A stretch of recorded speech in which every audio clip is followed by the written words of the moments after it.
Mr. President, I rise right now and today for the purpose of joining my colleagues from both sides of the aisle in opposing Mr. Hegseth's nomination as Secretary of Defense. I appreciate Mr. Hegseth's military service. Indeed, when evaluating his nomination, his service was what I appreciated most about his background. But unfortunately, it's clear that Mr. Hegseth does not have the skills, experience, record, or character to lead a department that has a budget of more than $800 billion and is the largest employer of men and women in our country, and is tasked with safeguarding our nation's security and freedom. We take pride as Americans in the fact that our military is the very best. The standard of excellence and professionalism set by the men and women of our armed forces is central to our military success and to our country's success. This high standard of competency and character, of both unmatched ability and uncommon virtue, is why America's armed forces command the respect of our friends, the fear of our foes, and the abiding faith of freedom-loving people everywhere. America boasts the greatest fighting force in the history of the world. The heroes who serve in our armed forces deserve a leader who is worthy of that greatness. And Mr. Hegseth is plainly not up to that task. Like many of my colleagues, I have concerns regarding Mr. Hegseth's character, the documented accusations about his excessive and uncontrolled drinking, his sexual harassment, sexual assault, and now accusations of being abusive to his ex-wife. It is ironic that Mr. Hegseth and some of my colleagues have dismissed these concerns as partisan, because sadly, if this wasn't a partisan confirmation process, for example, if my Republican colleagues were considering hiring Mr. Hegseth to join their staffs, we would all agree that these accusations would immediately be disqualifying. Mr. Hegseth dismisses these multiple accusations from disparate people as, quote, a coordinated smear campaign, close quote. I don't think that the concerns of his former colleagues, friends, and family should be quickly dismissed as smears. And many other of the nominees who are being considered by this body aren't facing similar accusations, even though there are people who vehemently oppose their confirmation, which begs the question of why Mr. Hegseth continues to face multiple similar accusations from different sources. But for a moment, let's do as Mr. Hegseth asks and put aside these accusations. Let us say for a moment that those who occupy the highest positions in public life shouldn't be above reproach, though indeed they should. Let us say that our service members do not deserve a leader whose strength of character matches their own, though I believe they do. And let us say for a moment that character does not count, though indeed it surely always does. Let us, in short, ignore everything that Mr. Hegseth demanded that we ignore in his hearing.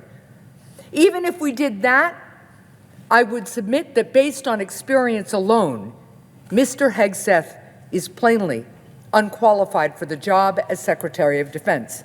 The Secretary of Defense is responsible for a budget of more than $800 billion and responsible for 3.4 million employees who serve on every continent across the globe. To lead the Defense Department is a daunting task that requires leadership and managerial skills of the highest order. However, Mr. Hegseth's managerial experience begins and ends with his leadership at two small nonprofits. and his tenure at both resulted in concerns about his financial mismanagement at their helm. If Mr. Hegseth could not and did not effectively manage organizations with around 100 employees, surely no one can actually believe that he's ready to manage one of 3.4 million people. We live in a dangerous and uncertain world. Iran and its proxies continue to menace our forces in the Middle East. Vladimir Putin is on the march in Europe. North Korea persists in testing our allies and testing its missiles. And China looks with a conqueror's gaze toward Taiwan. To my Republican colleagues, I understand that you wish to support President Trump. But presidents are sometimes wrong. We are talking about our nation's vital security. We are considering the confirmation of the person who will be entrusted to marshal our resources as the enemy approaches, attacks our cyber defenses, or invades an ally. It matters. It matters that we have the right person in this job. It matters that we get this one right.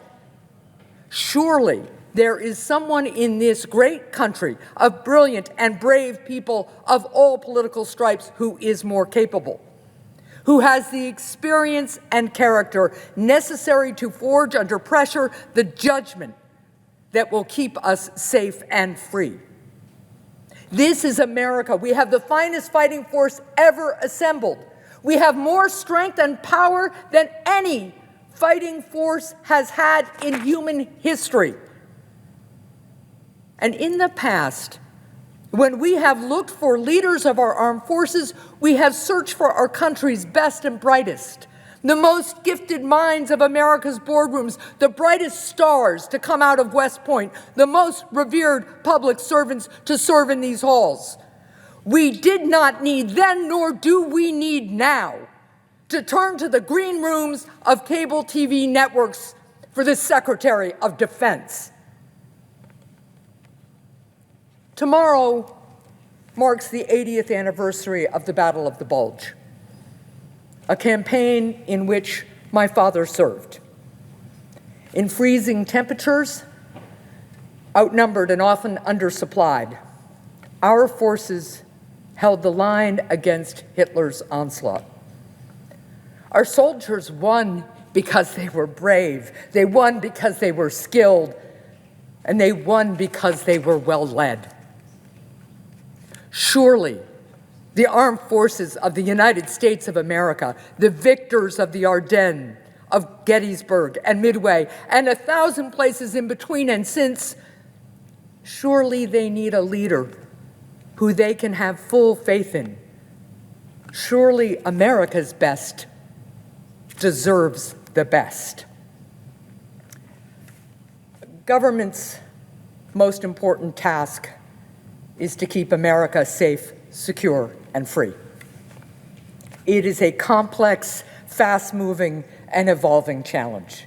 It is a job that at times presents its occupant, the Secretary of Defense, no good or easy options. It is, in short, a deadly serious job where both success and failure have enormous ramifications. It's a job that depends on experience and character, the prerequisites for good judgment, like no other. No senator should vote for someone who they can only hope will learn on the job, not for the Secretary of Defense. No senator should vote for a nominee on the hope that he will display more personal discipline once he gets the job.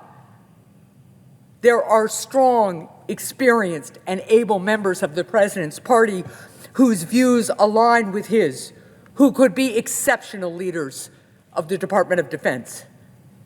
Mr. Hegseth is not one of them. I urge my colleagues to reject this nominee, and I yield the floor.